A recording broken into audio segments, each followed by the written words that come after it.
Hello everyone, welcome to the short summary of the play Hour of Truth by Percival Wilde.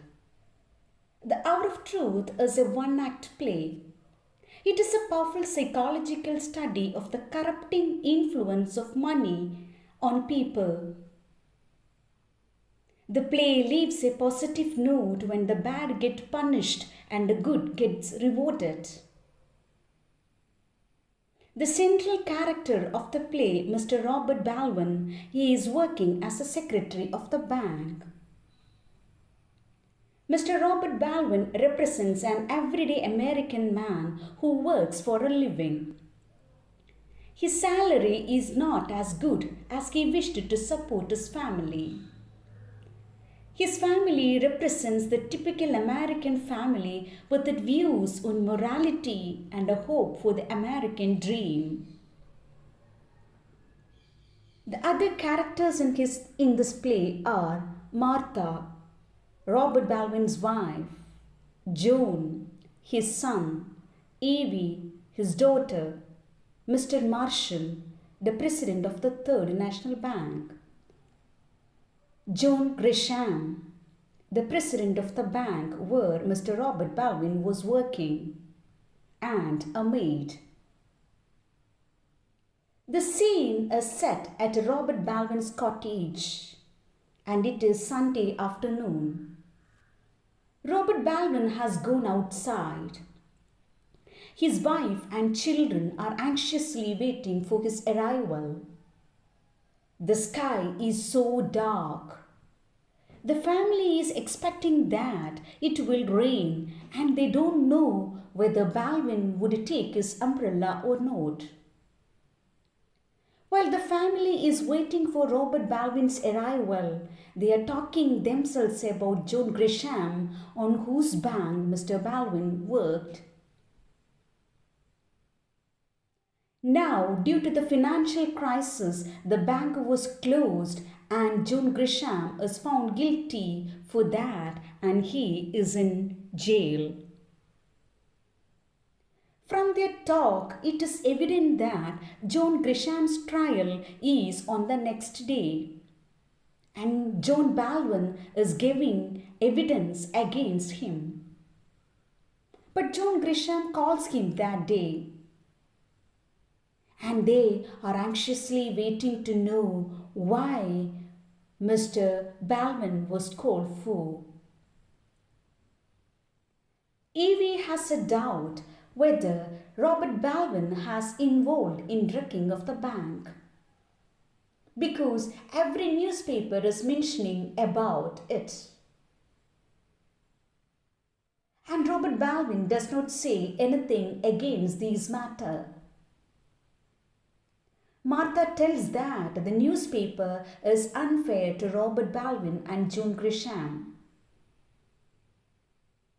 Since Robert Baldwin is working under Grisham's orders, the family has a doubt whether Mr. Robert Baldwin has involved in the bank crash. But Martha firmly believes that Robert Baldwin, her husband, never did anything at all. He found out about the bank crash by accident. John immediately says that he saw Donovan, the assistant cashier in the bank. And he met the assistant cashier, Mr. Donovan, last day at the athletic club. Donovan was working in the bank for 8 years. The bank crash news came like a bolt out of the clear sky.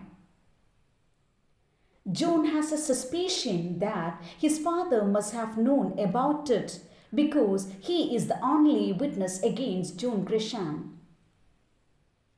Since he was named after John Grisham, John feels that because of John Grisham, his name is damaged. Even he mentions that John Grisham has acquired a lot of wealth in these 20 years, while his father is getting just $60 a week. Martha tells that her husband is very dedicated to his work. Whatever John Grisham asked him to do without revolting, he obeyed the rules of Mr. John Grisham. Finally, Robert Baldwin comes into the room. Everyone wants to know how the bank crash happened. Robert Baldwin tells that even he knows that what John Grisham is doing only one day before the crash. It is under his pressure that John Grisham closed the bank. He even tells them why John Grisham asked him to meet. John Grisham wants him to tell, "I don't remember these three words." When the court asks anything about the bank crash to Robert Baldwin, Robert Baldwin asks John Grisham to tell the three words, "I don't remember," when the court asks anything about the bank crash. If Robert Baldwin does this, he will get $100,000. But Robert Baldwin is an honest man, so he does not accept this proposal. He rejected the proposal.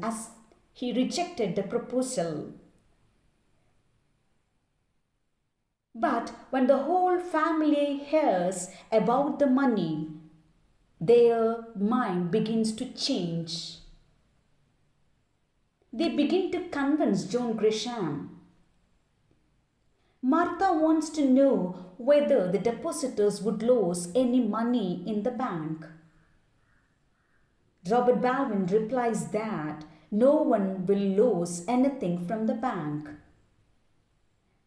And the family comes to know that the money is safe within the bank. But the crime of John Grisham was that he misappropriated the funds in the bank. The family begins to persuade Robert Baldwin to say a lie and to help John Grisham. At first, Robert Baldwin is shocked. Martha tells him that since they named their son's name as John Grisham Baldwin, and it will be a disgrace to their son. Also, it was John Grisham who sponsored John's baptizing. With these words, she forces Robert Baldwin to help John Grisham. According to Evie, if John Grisham tells the depositors that he will pay everything back the next day, they will hate Robert Baldwin for sending John Grisham to jail. John supports her by saying nobody wants to see him punished. John also feels that if John Grisham does not go to jail, he will start a business where Robert Baldwin can become his partner. And this made Robert Baldwin get angry. Martha tries to convince Robert Baldwin by saying that now John is the sole breadwinner of the family. But his income is not sufficient for the family to survive. If Robert accepts $100,000 from John Grisham, the family can lead a cozy life.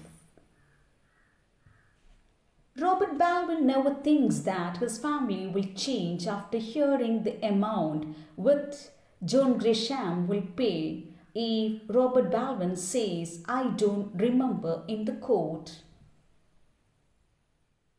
And he calls them as shams, liars, hypocrites, and thieves. Still, the family persuades him to accept the bribe money offered by John Grisham.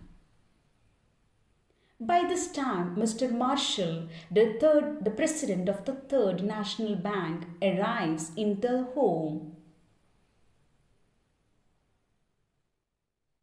He gives a piece of happy news to Robert Baldwin and his family by telling them that a good position is awaiting Robert Baldwin in the Third National. He hears from John Grisham that Robert Baldwin has refused to tell a lie in the court, and which prompted John Grisham to confess. Mr. Marshall is impressed by the honesty of Robert Baldwin. As the play ends, he tells Robert Baldwin's family that I can only say to you what every man will be saying tomorrow, and how highly I honor and respect your husband. Now the curtain falls and the play ends. Thank you.